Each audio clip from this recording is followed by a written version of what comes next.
শহীদ আবু সাইদ, শহীদ মুগ্ধ, শহীদ রায়হান, শহীদ ফয়সাল, 2732 জন মানুষ আগস্টের 5 তারিখের আগ পর্যন্ত সবগুলো শহীদ। আল্লাহ যেন শাহাদতের সর্বোচ্চ মাকাম তাদেরকে নসিব করেন, বলেন আমিন। শহীদ আল্লামা দেলাওয়ার হোসাইন সাইদি রহমতুল্লাহ আলাইহি যদি বেঁচে থাকতেন, আজকের এই সিলেটের ময়দানে তিনি আসতেন। কোরআনে কারিম শুনে হাজারো মানুষ হয়তো দিনের দিশা পেত, তো জালেমরা তাকে ধোঁকা দিয়ে জেল থেকে বের করেছিল, আমার সামনে দিয়েই বের করে নিয়ে গিয়েছিল। পুরা ধোঁকা দিয়ে ওনাকে আগের দিনও দেখলাম কি সুন্দর কথা বলছিল, আমাকে উপদেশ দিচ্ছিল। পরের দিন শুনলাম যে না, উনি অসুস্থ, পুরাটাই বানোয়াট। যে বলছে আপনি অসুস্থ, চলেন আপনাকে হাসপাতালে নিয়ে যাই, ওখান থেকে চিকিৎসার মাধ্যমে আপনাকে ছেড়ে দেওয়া হবে। উনি তো আনন্দেই বের হচ্ছিলেন, কিন্তু জালেমদের দুর্বিসন্ধি যে এত গভীরে ছিল কেউ বুঝতে পারে নাই, উনি নিজেও টের পান নাই। এই জন্যে প্রিজন ভ্যান থেকে নামার সময় আমরা দেখেছি একটা তৃপ্তির হাসি দিচ্ছিলেন। বলা হচ্ছে ওনার হাড়ে অসুস্থ ছিল, হাড়ের রোগ ছিল। এই কারণে মানুষের হাড়ে অসুস্থ হলে ওইভাবে মানুষ হাসতে পারে? বলেন। কারারক্ষী যারা সামনে ছিল তাদেরকে লম্বা করে সালাম দিয়েছিলেন, জিজ্ঞাসা করেছিলেন আপনারা কেমন আছেন। একজন হাড়ের রোগী অসুস্থ মানুষ এই কথাগুলো বলতে পারে না, তার মানে এখন পোড়াটা পরিষ্কার, তাকে হত্যা করা হয়েছে। নবীজির কথা, দেওয়াল চাপা পড়ে মরলে যদি শহীদ হয়, সাপে কেটে মরলে যদি শহীদ হয়, নদীতে ডুবে মরলে যদি শহীদ হয়, গাছের নিচে পড়ে যদি মরে শহীদ হয়, অ্যাক্সিডেন্টে মরলে যদি শহীদ হয়, যাকে অন্যায়ভাবে মেরে ফেলা হয়েছে অবশ্যই তিনি শহীদ। আল্লাহ রাব্বুল আলামিন তার গোলামের 50টা বছরের কোরআনের খেদমত যেন কবুল করেন, জান্নাতের সুউচ্চ মাকাম নসিব করেন, বলেন আমিন।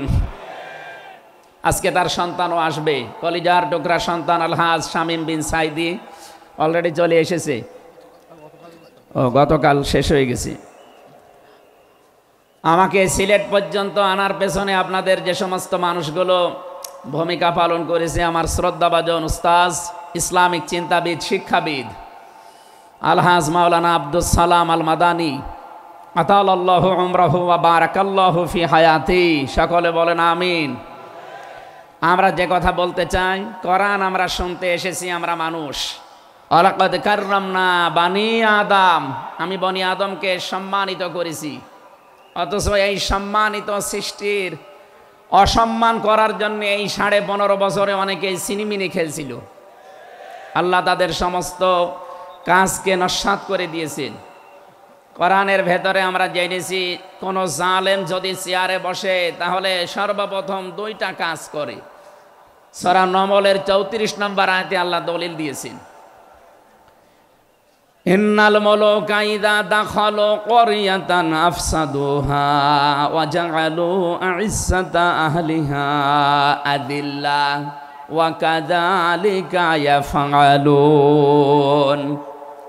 আল্লাহ পাক বলেন, জালেম যদি ক্ষমতায় বসে তার প্রথম কাজ হয় সে বিশৃঙ্খলা তৈরি করে জমিনে। আমরা দেখতে পেয়েছি 15.5 বছরে প্রায় 52টার উপরে বিশৃঙ্খলা তৈরি হয়েছিল।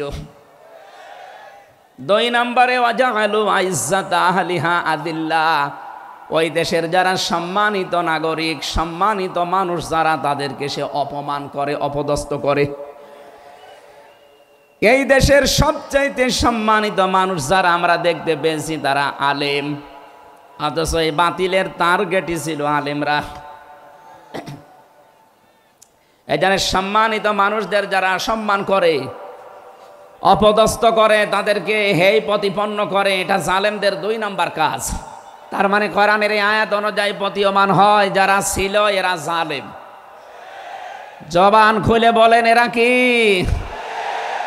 স্পষ্ট ভাষায় বলছি, যারা জালেম এরা আল্লাহর মামলার আসামি। কথাটা খুব হালকা মনে হচ্ছে। সূরা শূরা 25 নম্বর পারা 6 নম্বর পৃষ্ঠা 13 নম্বর লাইনের 42 নম্বর আয়াতে আছে, ইন্নামাস সাবিলু আলাল্লাযীনা ইয়াযলিমুনান নাস।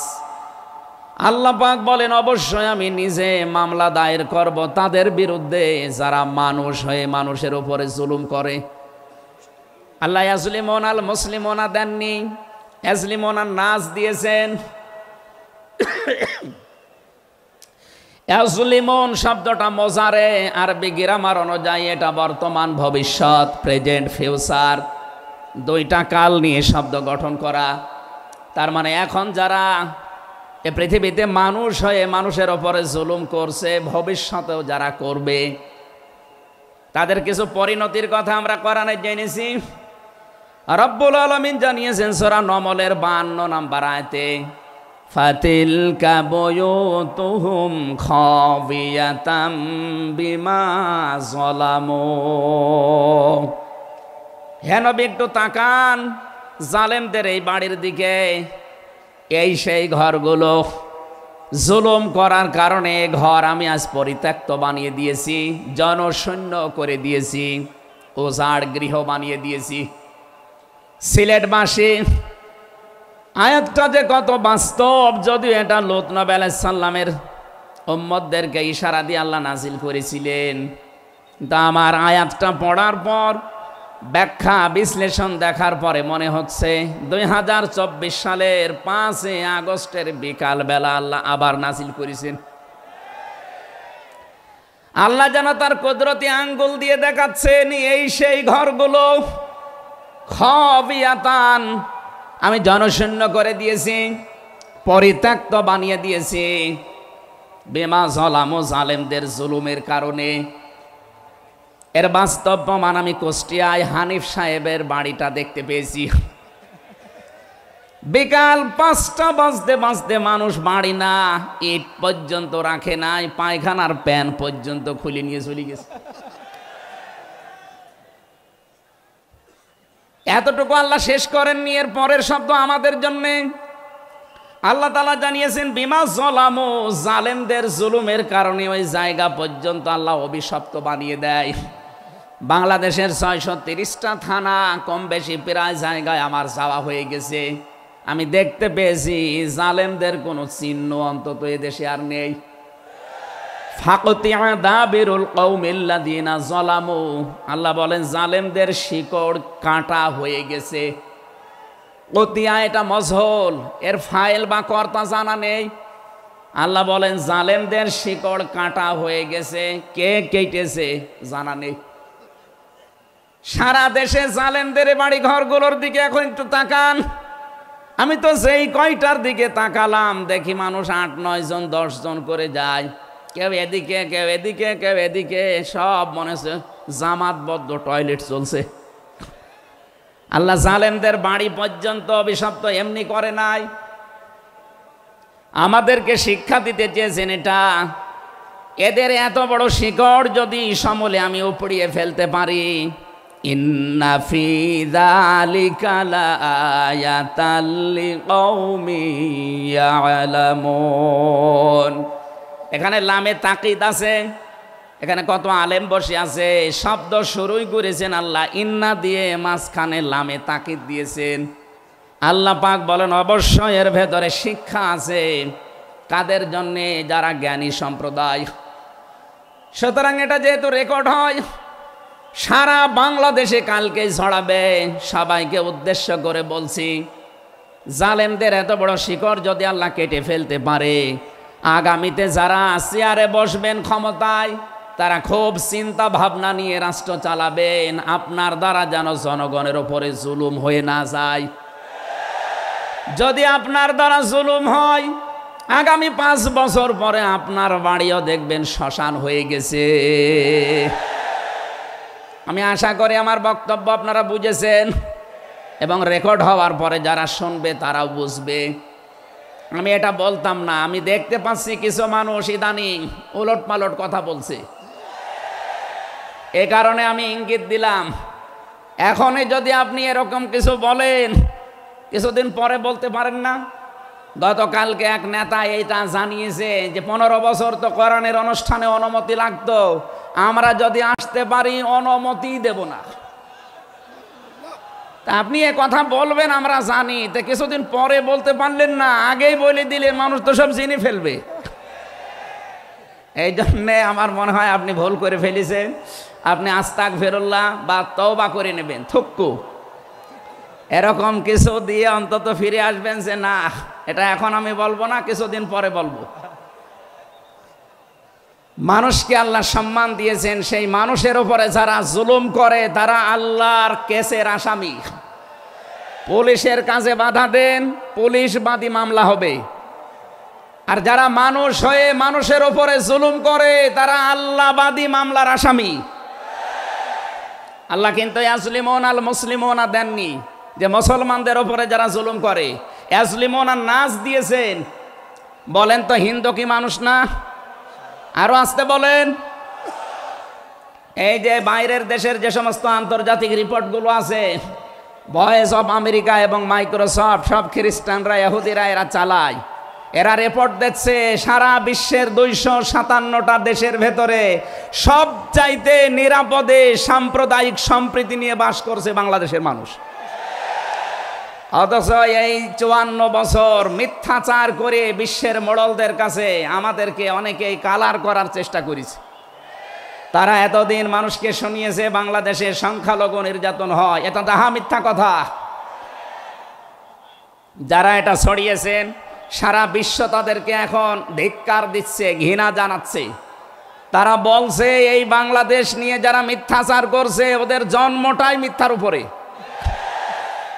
আপনি মাইক্রোসফট দেখেন, তারা রিপোর্ট দিয়েছে সারা বিশ্বের সবচাইতে বেশি মিথ্যা তথ্য ছড়ানো হয় ভারতে। আমি নাম নিতে চাইছিলাম না, বেরিয়ে গেছে। ওদের নাম আমার নিতে মনে বলে না। আমি ঘৃণা করি ওদের উগ্রপন্থী কিছু মানুষকে। হিন্দু ভাইরা আমাদের শত্রু না, কিছু উগ্র আছে যারা জঙ্গি, ওরা এই নামটা মুসলমানদেরকে দিয়েছে, অথচ সবচাইতে বড় জঙ্গি এই উগ্র হিন্দুরা। এদের কারণে আজ হিন্দু সমাজেরও বদনাম হয়ে যাচ্ছে। পরিষ্কার কথা শোনেন বাংলার মানুষেরা, একটা মুসলমানকে যদি আঘাত করেন একটা গুনাহ হবে, কোন অমুসলিমের গায়ে হিন্দুর গায়ে যদি আঘাত করেন ডবল গুনাহ হবে। একটা জুলুমের গুনাহ আর একটা আমানতের খেয়ানত করার গুনাহ। তারা আমাদের কাছে আমানত না, কথা বলেন না কেন? অথচ 15.5 বছরে আমরা আমানতের অনেক খেয়ানত করে ফেলেছি। আগামীতে এই খেয়ানত হবে না ইনশাআল্লাহ। বিশ্ব ইসলামী আন্দোলনের সর্বজন শ্রদ্ধাভাজন নেতৃত্বে যিনি আছেন, আপনাদের সিলেট বিভাগের কৃতি সন্তান, উনি অলরেডি জানিয়ে দিয়েছেন এদেশে যদি ইসলাম আসে সবচাইতে বেশি নিরাপদে থাকবে অমুসলিমরা। এই জন্যে গাইবান্ধায় দেখলাম একটা অনুষ্ঠানে, তার আগে একজন হিন্দু পুরোহিত ঠাকুর বক্তব্য দিচ্ছিল যে এই দেশে আগস্টের 5 তারিখের পর থেকে সবচাইতে বেশি নিরাপদে আছি আমরা অন্য ধর্মের লোকেরা। আমরা একথা বিশ্বাস করি, যদি দেশে ইসলাম আসে সবচাইতে বেশি নিরাপদে থাকতে পারবো আমরা। এই জন্য তারাও মনে প্রাণে ইসলাম এদেশে কায়েম হোক এটা চাচ্ছে, বলেন আলহামদুলিল্লাহ। এই জন্য হিন্দুরা আমাদের শত্রু না। আল্লাহ বলেন যারা মানুষ হয়ে মানুষের উপরে জুলুম করে, অত্যাচার করে, এরা আমি আল্লাহর মামলার আসামি। যারা বিশ্বজিৎকে হত্যা করেছেন তিনি আমার সাথে জেলখানায় 3 বছর ছিল, সে ফাঁসির মামলার আসামি। এখন 30 বছর তারা জেল খাটা লাগবে, যাবজ্জীবন জেল হয়ে গেছে। শাওন ছেলেটার নাম, বাড়ি খুলনা, আমাকে মাঝে মাঝে এই তালিকা করার জন্য আসতো, আমাদের রাইটার ছিল। এসে আবার কাছে কান্নাকাটি করে বলতো, হামজা ভাই জীবনে যা ভুল করেছি। এই বিশ্বজিৎ ছেলেটা বারবার আমাকে বলছিল যে কিসের জামাত ইসলাম, কিসের শিবির, ভাই আমি তো মুসলমানই না। আপনার যদি বিশ্বাস না হয় তো আমি কাপড় চোপড় খুলি, তারপরও আমরা তারে মানি নাই। কপের পরে কপ দিয়ে জায়গায় শেষ করে দিয়েছি। এখন এই যে আমার মা বাবা আমার আর পরিচয় দেয় না, এমনকি আমার যাদের কথা মতো এই কাজ করেছিলাম তারাও আর কোনো খোঁজ খবর নেয় না। 30টা বছর এখন আমার জীবন থেকে নষ্ট হয়ে যাচ্ছে। উনি আমাকে জানিয়েছিলেন, এই জন্যে আমি বললাম। উনি বলেছে আপনি বাইরে যদি যেতে পারেন জনগণকে সতর্ক করবেন, কেউ যেন কারো উস্কানিতে পা দিয়ে অন্তত জীবনটা নষ্ট করে ফেলে না ফেলে। এই জন্য এই মেসেজটা পৌঁছালাম। অনেকে উস্কানি কিন্তু দিচ্ছে। আগস্টের 5 তারিখের পর থেকে উস্কানি আরম্ভ হয়েছে বাংলাদেশকে বিশৃঙ্খল করার জন্যে বিভিন্ন কায়দায়। একটাও হালে পানি নেয়নি, এখন আবার অন্য একটা নতুন ফর্মুলা আরম্ভ করেছে, এইটাও হালে পানি নেবে না ইনশাআল্লাহ। সুতরাং যারা পালিয়ে গেছে তাদের উস্কানিতে পা দিয়ে যদি এই দেশে কেউ বিশৃঙ্খল পরিবেশ তৈরি করতে চান, একটু গোপালগঞ্জের দিকে আপনি মাঝে মাঝে তাকাবেন। পেছনে কিভাবে লাল করে দিয়েছে প্রশাসন দেখেননি? ওই সময় সন্তান গোপালগঞ্জ থেকে ঢাকায় আসলে, বসে আসলে 300 টাকা, দাঁড়িয়ে আসলে 1000 টাকা। কি অবস্থা করেছিল, এটা দেখেও আপনার শিক্ষা হয় না। এই জন্য আমি সতর্ক করছি, আগামী থেকে আমরা যেন কারো উস্কানিতে পা দিয়ে বিশৃঙ্খল পরিবেশ তৈরি করে দেশটা অন্তত নৈরাজ্যের স্বর্গরাজ্য আমরা তৈরি করে না ফেলি। আল্লাহ যেন আমাদেরকে তৌফিক দেন কথা মেনে নেওয়ার, বলেন আমিন। তাহলে যারা মানুষ হয়ে মানুষের উপরে জুলুম করেছে তারা মামলার আসামি কার? আরো জোরে বলেন কার? বৈষম্য বিরোধী ছাত্র আন্দোলনে যারা 9টা দফা দিয়েছিল, আমি কোরআনে কারিমের সাথে প্রায় 6টা দফা পেয়েছি। সূরা নাহালের 90 নম্বর আয়াতে 6টা আছে, আর বাকি জায়গা থেকে তারা আরো 3টা নিয়েছিল। তারা প্রথম যেটা নিয়েছে ওই ওয়ান জাস্টিস, আমরা ন্যায় বিচার কায়েম করতে চাই, এটা আল্লাহ 1500 বছর আগে জানিয়েছেন। সুবহানাল্লাহ বলতে পারেন নাই? আমরাও তো চাই এদেশে ন্যায় বিচার কায়েম হোক, কথা বলেন ঠিক কিনা? আর কোরআনে কারিম ছাড়া ন্যায় বিচার কায়েম করা সম্ভব না। আমান আমিলা বিহি ওজেরা আমান হাকামা বিহি আদালা। যদি কেউ আমল করে কোরআনের, তাকে আল্লাহ পুরস্কার দেবে। কেউ যদি এই কোরআনে কারিম কায়েম করতে পারে, তাহলে সে ন্যায় বিচার কায়েম করতে পারবে। সুতরাং এদেশে যারা শহীদ হয়ে গেলেন জীবন দিয়ে, তাদের যে উদ্দেশ্য, এ উদ্দেশ্য যেন সামনে সফল হয়, আমরা সবাই সেই চেষ্টায় থাকবো ইনশাআল্লাহ। সতর্ক করছি এ কারণে, 1628 জন মানুষ দায়িত্বে ছিলেন বাংলাদেশে, ডাইরেক্ট ইনডাইরেক্ট মিলে। এরা আমরা যতদূর দেখতে পেয়েছি, আমার জেল জীবনের 3টা বছর ফাঁসির কন্ডেম সেলের ভেতরে আমি দেখেছি বাস্তবতা। এই 1628 জন কম বেশি এরা জুলুমের সাথে জড়িত। কেউ সরাসরি জালেম, কেউ জালেমের দোসর। কথা বলেন, জালেমরা টার্গেট কার? আরো জোরে। এজন্য আপনারা আল্লাহর মামলার আসামি। বাদী যত বড় হয় মামলা তত কঠিন হয়। আমাদের মামলা, আলেমদের মামলার বাদী সব ছিল সরকার, এই জন্য আলেমদের কোনো জামিন নেই। আমার মামলা 30 বারের উপরে উঠেছে, সিএমএম কোর্ট, জজ কোর্ট, হাইকোর্ট মিলে। জামিন হবে না, কারণ আমার নামের আগে আলেম আছে। আমার নামের আগে যদি লয়দের কি গ থাকতো, আমি 3 বছর না 3 দিনও আমার জেলে থাকা লাগতো না। আমাকে ধরার পরে তারা অফার দিয়েছিল, যা যা বলতে বলি এইগুলো শুধু বলবেন, কালকে আপনাকে আমরা ছেড়ে দেব না। এত মিথ্যা কথা বলা আমার দ্বারা সম্ভব না। বলে তাহলে যান। এই যে দিয়ে দিল, ন্যায় বিচার কায়েম হচ্ছে দেশে, এই কথা তারা মানুষকে শোনাতো। পুরাটাই চলেছে 15.5 বছরে, পুরা অবিচার আর অন্যায়। এই জন্য যারা আল্লাহর মামলার আসামি, আপনি ভাবতে পারেন বিষয়টা কত বড় বিষয়। আল্লাহ নিজে মামলার বাদী, নিজে বিচারপতি, নিজে রায় দেবেন। এই জন্য জালেমদের একুলো শেষ, অকুলো শেষ। মানুষ হিসাবে আমরা মানুষকে সামনে সম্মান দিয়ে চলবো ইনশাআল্লাহ। দরুদ আর সালাম পড়ছি আমাদের নবী, মানবতার মহান শিক্ষক মুহাম্মদুর রাসূলুল্লাহ সাল্লাল্লাহু আলাইহি ওয়াসাল্লামের প্রতি। বিশ্ব নবীকে আল্লাহ পড়া কোরআন শরীফে, এই যে কোরআনের যে আয়াত পড়লাম আমরা, সূরা বাকারার 208 নম্বর আয়াত আমরা তেলাওয়াত করেছি। এ কোরআনে কারিম পড়তে হলে প্রতিটি অক্ষর, 29টা অক্ষর আমরা আছে জানি আরবি, প্রতিটি অক্ষর দিয়ে নবীজিকে আল্লাহ ডাক দিয়েছেন একটা সুন্দর এবং উত্তম নাম নিয়ে। বিশ্ব নবীকে আল্লাহ আলিফ দিয়ে জানিয়েছেন আহমাদ, তিনি প্রশংসিত। বা দিয়ে আল্লাহ জানিয়েছেন আমার নবী বাশির, তিনি সুসংবাদদাতা।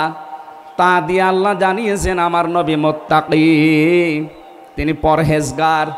সা দিয়ে আল্লাহ পাক জানিয়েছেন আমার নবী মুদ্দাসসির, তিনি কম্বলওয়ালা। জিম দিয়ে আল্লাহ জানিয়েছেন আমার নবী জামিল, সুন্দর। হা দিয়ে আল্লাহ জানিয়েছেন আমার নবী হামিম, অন্তরঙ্গ বন্ধু। খ দিয়ে আল্লাহ জানিয়েছেন আমার নবী খাতামান নাবিয়্যিন, শেষ নবী। এভাবে বলতে বলতে সর্বশেষ অক্ষরে যে দেখবেন ইয়া, আল্লাহ জানিয়েছেন ইয়াসিন। বলেন আল্লাহু আকবার। তাফসিরে কাবীর আল্লামা ফখরুদ্দীন রাজি রহমতুল্লাহ আলাইহি এই সিন শব্দের তিনি 5টা ব্যাখ্যা দিয়েছেন। তিনি লিখেছেন সিন মানে সাজ্জিদুল আলামিন, সিন মানে সাজ্জিদুল বাশার, সিন মানে সাজ্জিদুল কাউনাইন, সিন মানে সাজ্জিদুল আম্বিয়া, সিন মানে সাজ্জিদুল মুরসালিন। এক একটা শব্দের ভেতরে হাজার হাজার কথা তিনি দিয়েছেন। আমি একটা বলছি, সিন মানে সাজ্জিদুল আলামিন। শুধু আলম না, আলামিন বহু বচন। এই পৃথিবীতে 257টা রাষ্ট্র আছে। যত জগৎ আল্লাহ বানিয়েছেন, আপনি যে জগতেই বাস করেন না কেন, মুহাম্মদ রাসূলুল্লাহকে আপনাকে নেতা মানা লাগবে, আদর্শ মানা লাগবে। কারণ আল্লাহর ঘোষণা দেওয়া নেতা এই একজন। আল্লাহ পৃথিবীর অন্য কাউকে হে নেতা এ শব্দ বলেননি। শুধু আমাদের নবী, আপনার নবী মুহাম্মদ রাসূলুল্লাহকে জানিয়েছেন ইয়াসিন, হে নেতা। আয়াতের তাফসিরে আমি আরেকটা আয়াত পেয়েছি সূরা হুদ 12 নম্বর পারা 12 নম্বর পৃষ্ঠার 1ম নাম্বার লাইনের 98 নম্বর আয়াত। এটা তাফসিরে ফি জিলালিল কোরআনে পাবেন। আমি সামারাইজ করে বলছি, যদিও ফেরাউন সম্পর্কে এটা নাজিল হয়েছে। সাইয়্যিদ কুতুব রহমাতুল্লাহ আলাইহি তাফসির করতে গিয়ে তিনি লিখেছেন, যেই নেতা জাহান্নামে যাবে কিয়ামতে, ওই দলের নেতার যত অনুসারী আছে, যত মানুষ তাকে অনুসরণ করত, সব অনুসারীরা তার সাথে জাহান্নামে যাবে। এটা বাংলাদেশের সাথে খুব দরকার, এজন্য আমি সতর্ক করলাম। আপনার বিবেকের কাছে প্রশ্ন করে এটা নেতা নির্বাচন করবেন, এটা দুনিয়ার বিষয় হলে আমি বলতাম না, এটা আখিরাতের সাথে রিলেটেড।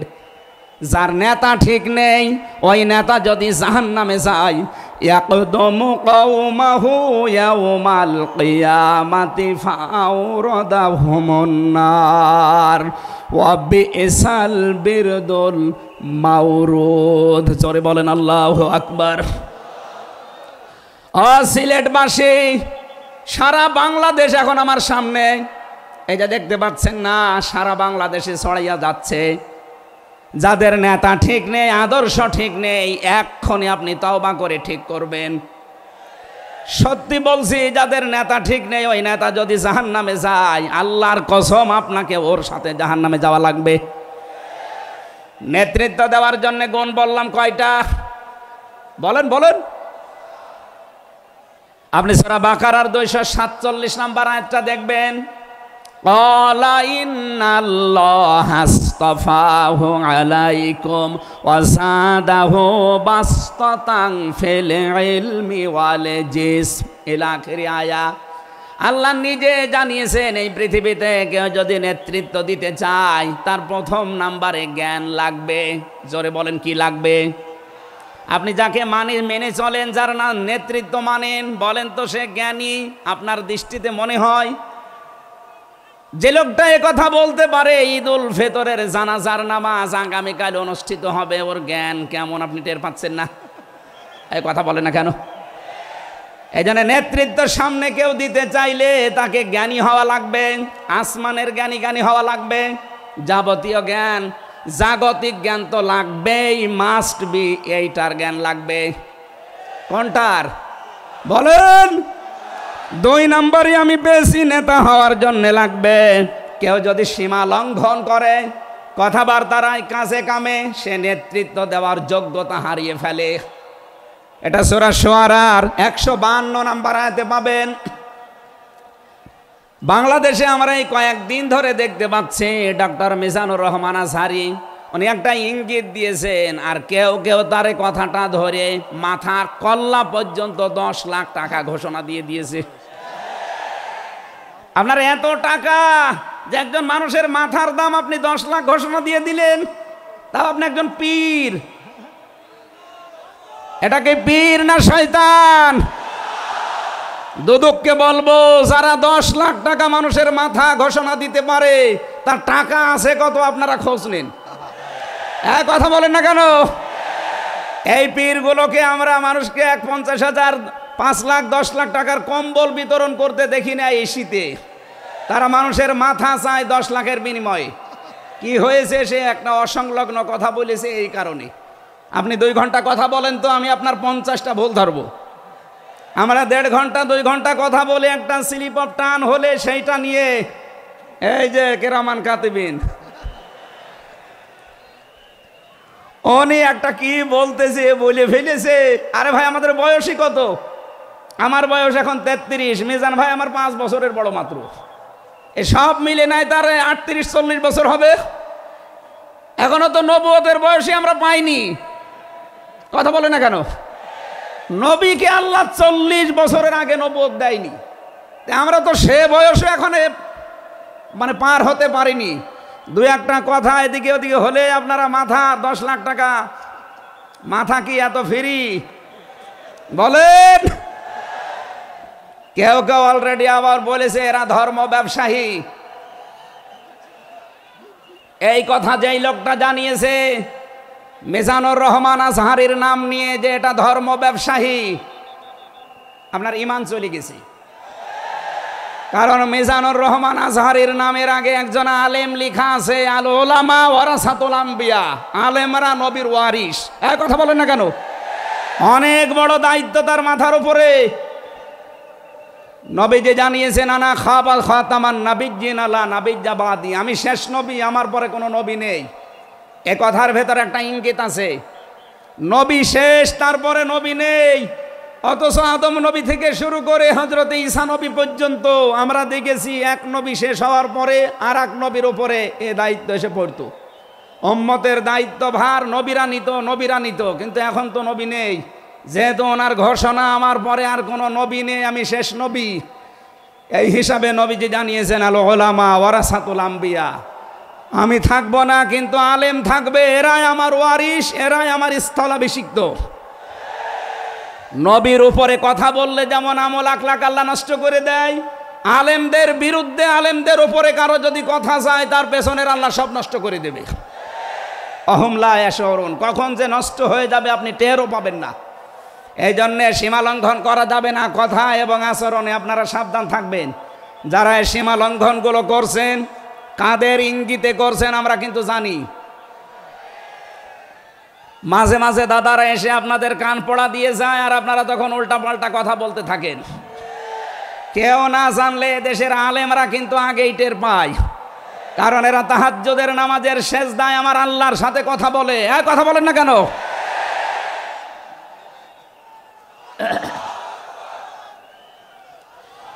ঠিক আছে, এই জন্য যারাই যা কথা বলবে না কেন কারো কান পড়ায় কান দিয়ে সীমা লঙ্ঘন করবেন না। আমি আশা করি কি বোঝাতে চাই আপনি বুঝেছেন। নেতৃত্ব দিতে হলে সীমার ভেতরে থাকবেন। 3 নম্বরে আমি পেয়েছি সূরা কাহফের 28 নম্বর আয়াতে যে গাফেল হওয়া যাবে না যারা নেতা হবে। অথচ এই দেশে আমরা দেখি এই 54-53 বছরে যারা নেতৃত্ব দিয়েছে অধিকাংশগুলোই গাফেল। আল্লাহর এই কোরআন সম্পর্কে তারা গাফেল, মানবতার সম্পর্কে তারা গাফেল ছিল। 4 নাম্বারটাই পেয়েছি সূরা নিসা। এইটা আমার মনে হয় না বলাই ভালো, না এইটা বললে সমস্যা আছে। আমি শুধু আয়াত বলে দিচ্ছি, বাড়ি যে মিলান, আমি বাংলাও বলবো না। সূরা নিসা 5 নাম্বার পারার 2 নাম্বার পৃষ্ঠার 11 নাম্বার লাইনের 34 নাম্বার আয়াত। আল্লাহ রাব্বুল আলামিন, বাংলা বলবো, আর রিজালু কাওয়ামুনা আলান নিসা, নেতা হবে পুরুষ, মহিলা নেতা হতে পারবে না। এটা একটু আস্তে বলেন। আমার ভয় করে। এই জন্য আমরা সামনে যারা নেতা হবে তারা যেন পুরুষ হয়। কথা বলেন ঠিক কিনা? নবীজি জানিয়েছেন লা ইউফলিহা কওমুন, ওই জাতি কখনো সফল হতে পারে না যে জাতির নেতৃত্বে কোনো মহিলা বসে আছে। আমার এই হাদিসটা 100% বিশ্বাস হয়। আপনাদের না 98%? এই হাদিস 100% বিশ্বাস করেন কারা? দেখি লিল্লাহে তাকবীর। এই দেখেন তো, হাত তোলেনি কে? আলহামদুলিল্লাহ। ঠিক আছে, বসেন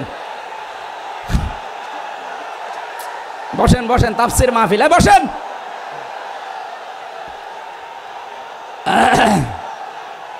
এটা যদি আমরা মেনে নিতে না পারি, এই 54 বছরে আমরা যেখানে ছিলাম আরো পেছিয়ে যাওয়া লাগবে। এই জন্য আমরা সামনে এগিয়ে যেতে চাই। কোরআনের সূরা নিসার 34 নম্বর আয়াত, সামনে যদি নেতা হয় পুরুষ মানুষ হবে ইনশাআল্লাহ। আরো জোরে বলেন ঠিক কিনা? 5 নাম্বার পেয়েছি সূরা বাকারা 124 নম্বর আয়াত, কোন জালেম নেতা হতে পারবে না। আমাদের জাতির পিতা হযরত ইব্রাহিম আলাইহিস সালামকে দিয়ে আল্লাহ উদাহরণ দিয়েছেন। আপনি সূরা বাকারার 124 নম্বর আয়াতটা পড়ে নেবেন। সুতরাং যারা জালেম হবেন সামনে তাদের নেতৃত্বে আসার দরকার নেই, আপনি ভিক্ষা করে খান। কথা বলেন না কেন? আমরা অনেককেই দেখতে পাচ্ছি এই যে দ্বিতীয় স্বাধীনতার পর থেকে অনেকেই জুলুম আরম্ভ করেছেন। আপনারা থামবেন। আমরা সবাই মাজলুম এই দেশে, শুধু ওই 14 দল বাদ দিয়ে। সুতরাং আমরা এই মাজলুমগুলো যেন আবার জালেম হয়ে না যায়, তাহলে নেতৃত্ব দেওয়ার যোগ্যতায় আমরা হারিয়ে ফেলবো। আল্লাহ যেন আমাদেরকে বাঁচান, বলেন আমিন। সূরা বাকারা আয়াত নাম্বার 208। আমরা একটা মাত্র আয়াত থেকে আজকে তাফসীর করার জন্য বসছি। আমার নির্ধারিত সময় পর্যন্ত যাব।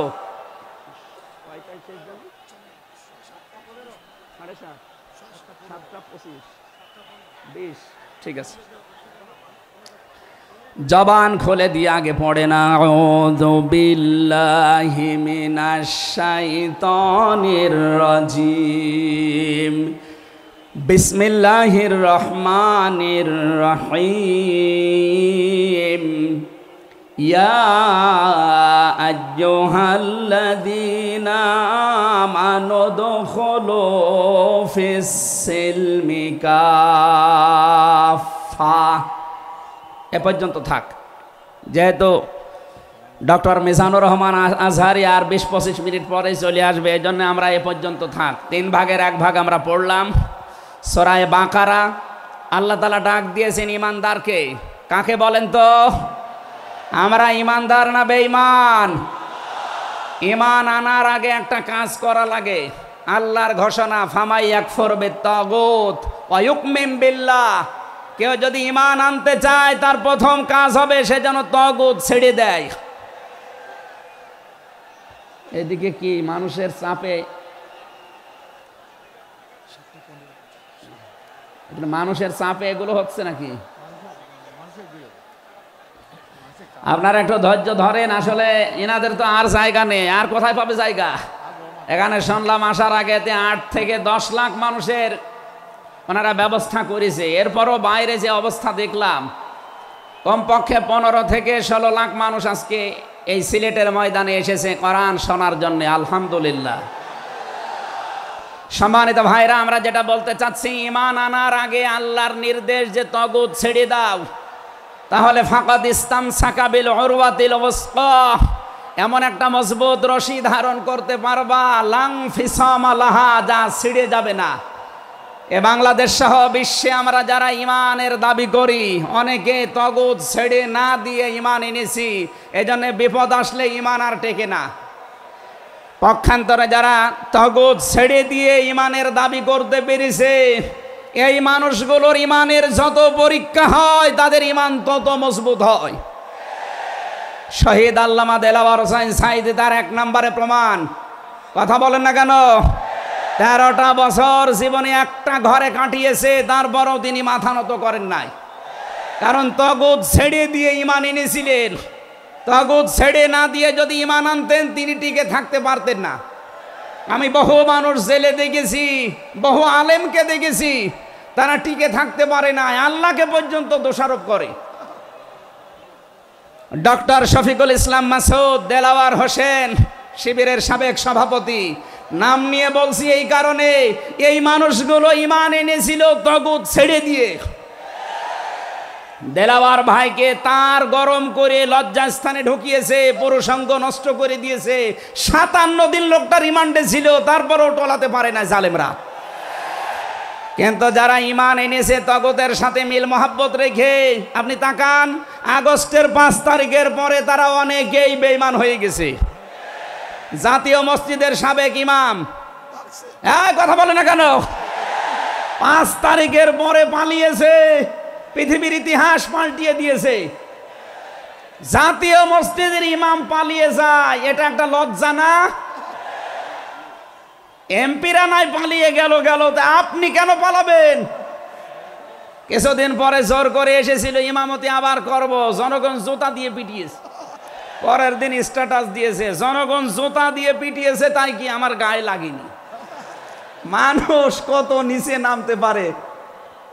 তার বাবা তো একজন ভালো মানুষ ছিল, একজন আলেম ছিল, কি এসেছে আল্লাহ জানে। একটা জালেমাকে সে নাম দিয়েছে কওমি জননী।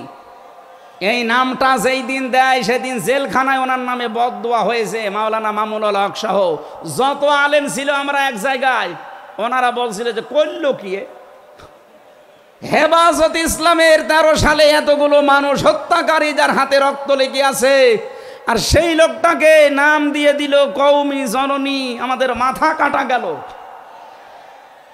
এরকম হাজারো আলেম, হাজারো পীর, হাজারো মুসলমানের দেশে ঈমান রাখতে পারে নাই, কারণ তাগুতের সাথে সম্পর্ক রেখে ঈমানের দাবি করত। আল্লাহ বলেন ঈমান আনতে হলে আগে তাগুত ছেড়ে দাও, এরপরে ঈমানের দাবি করো। উদখুলু ফিস সিলমি কাফা, ঈমানদার যারা তারা প্রবেশ করো পুরাপুরি ভাবে ইসলামে। এখানে সিলমন বা সালমন, সিনের উপরে জবর দিলে হয় সালমন মানে শান্তি, সিনের নিচে জের দিলে হয় সিলমন মানে ইসলাম। আল্লাহ রাব্বুল আলামিন ঈমানদারকে ডাক দিয়ে জানিয়েছে তোমরা প্রবেশ করো, যেহেতু সিলমনটা আছে এই জন্য ইসলাম নেওয়া লাগবে।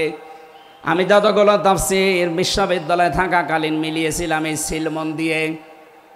আমি ভার্সিটিতে থাকাকালীন প্রায় 42টার উপরে এক জায়গায় মিলিয়েছি, যে দেখি সবাই কি বলে।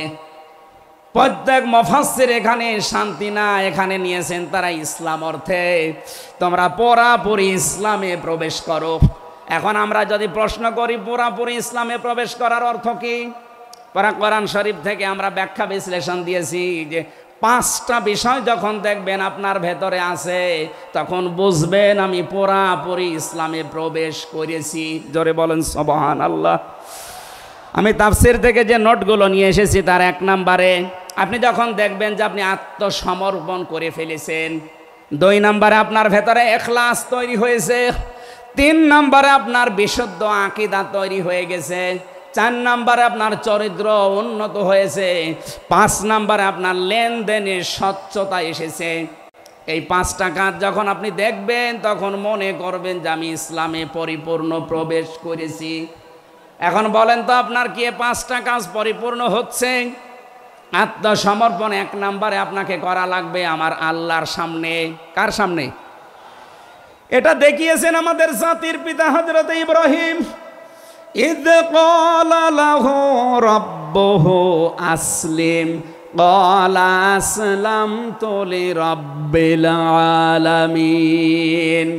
সূরা বাকারা 1 নম্বর পারা 19 নম্বর পৃষ্ঠা 7 নম্বর লাইনের 131 নম্বর আয়াতে আছে। এটা ইবনে কাসিরে পাবেন। আল্লাহ পাক বলেন আত্মসমর্পণ করো। উনি গাছের মাথায় বসে কোড়াল দিয়ে কাঠ কাটছিলেন, ডাক দিয়ে বলে মাবুদ এখানে বসে আত্মসমর্পণ করব কি করে? আল্লাহ পাক বলেন আত্মসমর্পণ এখানে খাতনা করে আত্মসমর্পণ করো। গাছের মাথায় তিনি কোড়াল দিয়ে খাতনা করে বললেন আমি মহাবিশ্বের প্রতিপালকের কাছে আত্মসমর্পণ করলাম, স্যালেন্ডার করলাম। এতটুকু তিনি শেষ করেননি, তিনি ডাক দিয়েছিলেন ইন্তেকালের আগে তার সন্তানদেরকে, ووصى بها إبراهيم بنيه ويعقوب يا بني إن الله اصطفى لكم الدين فلا تموتن إلا وأنتم مسلمون হযরত ইব্রাহিম আলাইহিস সালাম এবং ইয়াকুব এই দুইজন নবী ইন্তেকালের আগে তার সন্তানকে ডাক দেন, হে আমার কলিজার টুকরার সন্তানেরা, ইন্নাল্লাহ আস্তাফা, অবশ্যই আল্লাহ তোমাদের জন্য মনোনীত করেছেন লাকুমুদ্দিন, একটা দিনকে, ফালা তামুতুন্না ইল্লা ওয়া আনতুম মুসলিমুন, মৃত্যুবরণ করবা না যতক্ষণ মুসলমান হতে না পারো। এবার আসেন তো, ইব্রাহিম আমাদের জাতির পিতা, হযরত ইয়াকুব আলাইহিস সালাম তাদের সন্তানদেরকে ইন্তেকালের আগে নসিহত করলেন যে তোমাদের জন্য আল্লাহ একটা দিন মনোনীত করেছেন। কি মনোনীত করেছেন? দিন কি? এ রাতের পরে যেটা আসবে ওই দিন। বলেন বলেন। কবরে গুরুত্বপূর্ণ যে প্রশ্নগুলো তার ভেতরে এটা একটা, মা দিনুকা, দিন কি? এটা যদি আপনি ক্লিয়ার হতে না পারেন কবরে যে প্রশ্নের জবাব দিতে পারবেন না। এজন্য এই বিষয়টা নিয়ে বিস্তারিত আমাদের জানা শোনা দরকার। দিন বলতে আল্লাহ নিজেই আবার ব্যাখ্যা দিয়েছেন। দিন কি জানো? ইব্রাহিম নবী যেটা, ইয়াকুব নবী যেটা তার সন্তানদেরকে বারবার ওসিয়ত করছিল ইন্তেকালের আগে, আল্লাহ তোমাদের জন্য একটা দিনকে মনোনীত করেছেন। সেই দিন হচ্ছে ইসলাম। জোরে বলেন সুবহানাল্লাহ। ইন্নাদ-দীনা ইনদাল্লাহিল ইসলাম, অবশ্যই আমি আল্লাহর কাছে মনোনীত একটাই দিন আছে, তার নাম, আরো জোরে বলেন। এখন পৃথিবীতে প্রায় 4,500-এর উপরে ধর্ম আছে, দিন আছে। 4,500 ধর্মের কোন দিনের উপরে, ধর্মের উপরে আমার আল্লাহ রাজি নেই, খুশি নেই, তিনি পছন্দ করেন না। একটাই মাত্র দিনকে তিনি মনোনীত করেছেন, পছন্দ করেন, তার নাম ইসলাম। ওয়ামাই ইয়াবতাগি গায়রাল ইসলামি দীনান ফালা ইউকবালা মিন ওয়া হুয়া ফিল আখিরাতি মিনাল খাসিরিন। সূরা আলে ইমরান 3 নম্বর পারা 20 নম্বর পৃষ্ঠা 4 নম্বর লাইনের 85 নম্বর আয়াতে আছে, এ পৃথিবীতে কেউ যদি ইসলাম বাদ দিয়ে অন্য কোনো নিয়ম নীতি, অন্য কোনো দিন অনুসরণ করে, ফালাই ইউকবালা মিন, জীবনে আর কোনো কিছু আল্লাহর দরবারে কবুল হচ্ছে না, হবে না। ইউকবালা এটা মোজারে, বর্তমান, ভবিষ্যৎ, প্রেজেন্ট, ফিউচার। এর আগে লান এসেছে, মজারের আগে লান আসলে আরবিতে বাংলা অর্থ দাঁড়ায় জীবনেও হবে না, কোশ্চিন কালো সম্ভব না। আল্লাহ যদি গ্যারান্টি দিয়ে বলে ইসলাম বাদে অন্য কোনো নিয়ম নীতি দিয়ে অন্য কোনো ধর্ম পালন করলে আমি আল্লাহ রাজি হব না, কেউ রাজি করাতে পারবে? এতটুকু আল্লাহ শেষ করেননি, পরেরটা আরো কঠিন। অহুয়া ফিল আখিরাতি মিনাল খাসিরিন, আল্লাহ পাক বলেন ওই লোকটা সবচাইতে বড় ক্ষতিগ্রস্ত হবে আখিরাতে। বলেন নাউজুবিল্লাহ। সিলেটবাসী আমাদের জীবন এদিকে ওদিকে করে হয়তো কেটে যাবে, কিন্তু মরণের পর আমরা যদি ক্ষতিগ্রস্ত হয়ে যাই, এই আসল জীবনে যদি আমাদের নষ্ট হয়ে যায়, তাহলে আমরা এই ভুল পথে থেকে আমাদের জীবনটা নষ্ট করব কোন কারণে? যত নিয়ম নীতি আছে আজকে থেকে সব মাইনাস করবেন, সব বাদ দিয়ে দেবেন। ইসলাম বাদ দিয়ে কোনো নিয়ম নীতি দিয়ে আল্লাহকে রাজি করানো যাবে? তাহলে ইসলাম বাদ দিয়ে বিয়ে শাদী হবে? বলেন বলেন। ইসলাম বাদ দিয়ে পরিবার নীতি হবে? ইসলাম বাদ দিয়ে রাজনীতি হবে? এটা হতে পারে। হ্যাঁ, কিছু মানুষ এখন কথায় আরম্ভ করেছে যে উঠলে আপনি রাজনীতির কথা বলেন। আরে ভাই, রাজনীতি যদি কোরআনে না থাকতো আমি ওই আয়াতটাই পড়তাম না। এর ভেতরে নামাজের কথা মাত্র 82 জায়গায় আছে। কয় জায়গায়? বলেন বলেন। রোজা রাখা ফরজ মাত্র 1 জায়গায় আছে। হজ করা ফরজ মাত্র 1 জায়গায় আছে। আর রাজনীতি কোরআন দিয়ে করা লাগবে এটা 903 জায়গায় আছে। সুবহানাল্লাহ বলতে পারেন না? পুরা কোরআন শরীফ আমি যতটুকু পড়েছি আমার এতটুকু আয়ত্ত হয়েছে। নামাজের চাইতে, হজের চাইতে, জাকাতের চাইতে সব চাইতে বেশি আলোচনা দিয়েছেন আল্লাহ রাজনৈতিক বিষয়ে। তো সেইটা যদি আমি বলতে না পারে যে আমি কি রামায়ণ থেকে, গীতা থেকে আপনাদের আলোচনা শোনাবো? এজন্য সাফ কথা, দিন ইসলাম, ইসলাম বাদ দিয়ে অন্য কোনো নিয়ম নীতি মানা যাবে না। আমি সেদিন যশোরে এক কলেজের অধ্যাপককে, বিসিএস ক্যাডার উনি, ওনাকে বলেছিলাম আপনাকে জোর করি না স্যার, আপনি শুধু আমার ধর্মীয় গ্রন্থ এই কোরআনে কারিম একটু বুঝে বুঝে পড়েন।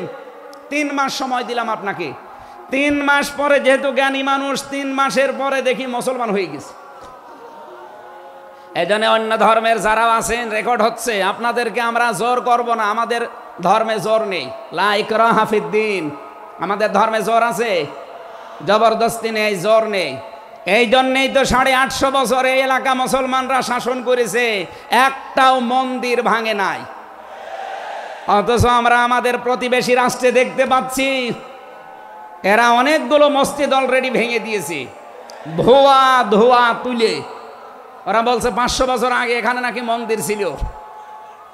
বিশ্বের মানুষেরা দেখি মাটির নিচে তেল পায়, গ্যাস পায়, আরে শয়তানরা শুধু মাটির নিচে মন্দির পায়। আপনাদের পূর্বপুরুষেরা আল্লাহর ঘর ভাঙতে এসে কাঁচ ফিম মাকুল হয়ে গেছে। আমরা দেখতে পাচ্ছি আগামীতে আল্লাহর ঘর, মসজিদগুলো ভেঙে দেওয়ার কারণে আল্লাহ নিজে কিন্তু প্রতিশোধ নেবে। কাঁচ ফিম মাকুল আপনাদেরও বানিয়ে দেবে ইনশাআল্লাহ। এজন্য প্রতিবেশী হিসাবে সতর্ক করলাম, যদি ভালো লাগে মেনে নিন, ভালো না লাগলে নিজের পায়ে নিজে কোড়াল লাগান। আমার কথার অর্থ বোঝেননি? সুতরাং পৃথিবীতে দিন ইসলাম বাদ দিয়ে কোনো ধর্ম সব মানুষের বানানো, তৈরি করা। অন্য ধর্মের মানুষদেরকে আমরা চ্যালেঞ্জ করছি, আহ্বান জানাচ্ছি, আমাদের এইটা পড়েন, লা ইকরাহা ফিদ্দিন লা রাইবা ফি যালিকাল কিতাবু লা রাইবা ফি। কোনো সন্দেহ নেই, সন্দেহের অবকাশ পর্যন্ত নেই। এখানে আসেন, যদি মনটা আপনার ভালো থাকে, টনি বেলারের শালিকা লরেন বুথকে যেভাবে হেদায়েত দিয়েছে আপনাকেও দিতে পারবে ইনশাআল্লাহ। সে আহ্বান রেখে, এখনো যেহেতু 4টা অর্থ ছিল, আপনি যে ইসলামে প্রবেশ করেছেন তার দ্বিতীয় অর্থ আপনি দেখবেন যে আপনার ভেতরে ইখলাস আছে কিনা। আপনি কি লোক দেখানো কাজ করেন না আল্লাহর জন্য করেন, এইটা দেখবেন। 3 নম্বরে আপনার আকীদা শুদ্ধ আছে কিনা। আজ এই দেশের একটা মাসলুম সংগঠনের উপরে একটা তহমত দেওয়া হয় যে এদের আকীদা ঠিক নেই। আপনার আকীদা কত ভালো, আমি নিচে নামলাম না। 4 নম্বরে উন্নত চরিত্রের অধিকারী হওয়া লাগবে, আর এটা নিতে হবে মুহাম্মদ রাসূলুল্লাহর কাছ থেকে।